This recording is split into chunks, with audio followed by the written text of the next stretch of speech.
ዕለት 4 ሐምሌ በስመ አብ ወወልድ ወመንፈስ ቅዱስ አሐዱ አምላክ።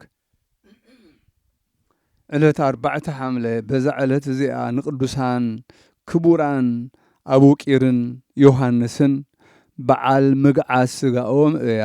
ንሳቶም እዞም ቅዱሳን ብ6 የካቲት ብሰማዕትነት ምስ ሞቱ ምእመናን ሰባት ስጋኦም ብሕቡእ ተሸኪሞም ኣብ ሰሜን ሃገረ እስክንድርያ ዝነበረት ኣብ ናይ ቅዱስ ማርቆስ ወንጌላዊ ቤተ ክርስቲያን አንበርዎም።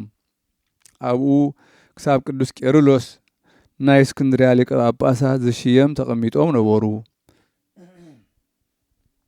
መልአክ እግዚአብሔር ንቄርሎስ ሊቀ ጳጳሳት ተራእዮ ናብ ቤተ ክርስቲያን ቅዱስ ማርቆስ ክኸይድ እሞ ስጋ ቅዱሳን አቡቂርን ዮሐንስን ከልዕሎ አዘዞ።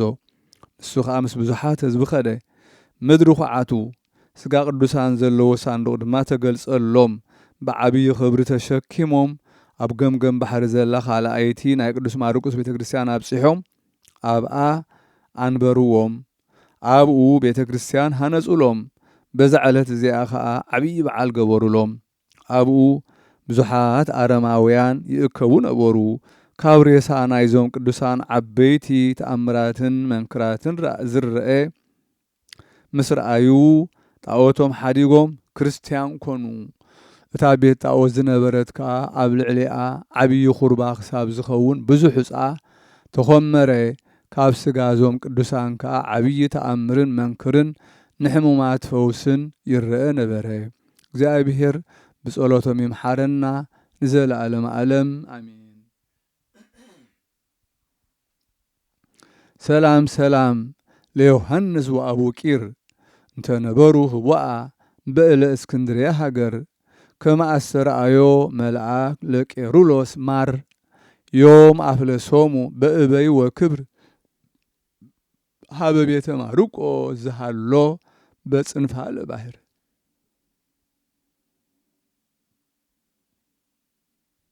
ሰላም ሰላም ንዮሐንስ ምስ አቡቂር ብሕቡእ ዝነበሩ ኣብ እለ እስክንድርያ ሃገር ከም ዝተራእዮ መልአኽ ንቄርሎስ መምህር ሎሚ ኣግዓዞም ብዕብየት ብክብር ናብ ቤት ማርቆስ ዝርከብ ኣብ ወሰናነ ባሕር።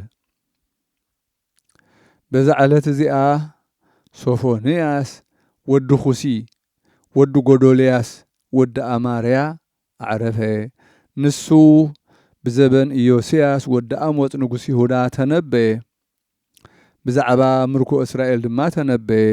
ካብ ገጽ ምድሪ ዓብዪ ጥፍኣት ክጠፍኡ እዮም በለ። እግዚአብሔር ሰብን እንስሳን ከጥፍእ እዩ። ኣዕዋፍ ሰማይን ዓሳታት ባሕርን ክጠፍኡ እዮም በለ። ብዛዕባ ሞዓብ ከዓ ደጊሙ ተነበየ። ሞዓብ ከም ሶዶም ክትከውን እያ። ደቂ አሞን ከዓ ከም ገሞራ፣ ደማስቆ ድማ ከም ቅሚጦ እኽሊ። እዘን ሃገራት እዚአን ብምርኮ ናቡከደነጾር ጠፍአ በለ። ደጊሙ ድማ ብዛዕባ ፋርስን ነነውየን ተነበየ።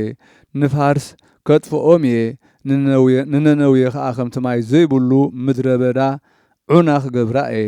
ኣብ ማእከላ ድማ ኣራዊት በረኻ ከም መጓሰ ክጓሰዩ እዮም በለ። እታ ዝበለ ሃገር ከዓ ብኢድ እስክንድር መቄዶናዊ ጠፍአት። መሊሱ ድማ ብዛዕባ ክርስቶስ ተነበየ። ሽዑ ንኩሎም ኣሕዛብ ንልሳኖም ክመልሶ እየ፣ ኩሎም ስም እግዚአብሔር ክጽውዑ እዮም። ብሓደ ኣርዑት ተቆሪኖም ከዓ ክግዝእሉ ከምልኽዎ እዮም በለ። ወሲኹ ከዓ ካብ ኣፍላኪ ኢትዮጵያ መስዋእቲ ከምጽሉ እዮም በለ። እግዚአብሔር ብጸሎቱ ይምሓረና ንዘለዓለም ዓለም አሜን። ሰላም ለከ ሶፎንያስ ክቡር ዘተነበይከ በይሁዳ ህልቀተ አይሁድ እምድር እንዘ ትብል ከመዝ እንበለ ሰናይ ምግባር እያድህን ወርቅ ወይትቤዘው ብሩር አመ ዕለተ እግዚ ዕለተ ፍዳ ዘድምፃ መንክር። ሰላም ንዓኻ ሶፎንያስ ክቡር ዝተነበኻ ኣብ ይሁዳ ጥፍኣት አይሁድ ካብ ምድር ከምዝና በልካ ብዘይሰናይ ምግባር ኣየድሕንን እዩ ወርቂ ኣይብጆን ውን ብሩር ኣብታ ዕለት ጎይታ ዕለት ፍዳ እቲ ድምፃ ዝኾነ መንክር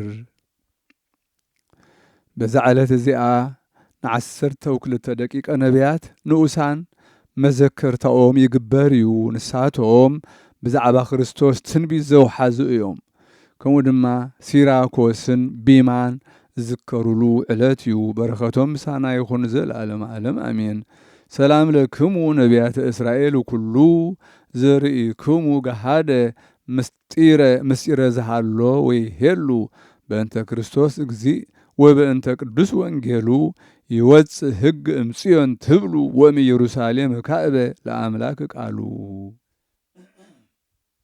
ሰላም ንዓኹም ነቢያት እስራኤል ኩሉ ብግህዶ ምስጢር ዝረአኹም ዘሎ ኾነ ዝህሉ ምእንቲ ክርስቶስ ጎይታ ምእንቲ ቅዱስ ወንጌሉ ሕጊ ይወፅእ ካብ ጽዮን ትብሉ ካብ ኢየሩሳሌም እውን ከምኡ ንኣምላኽ ቃሉ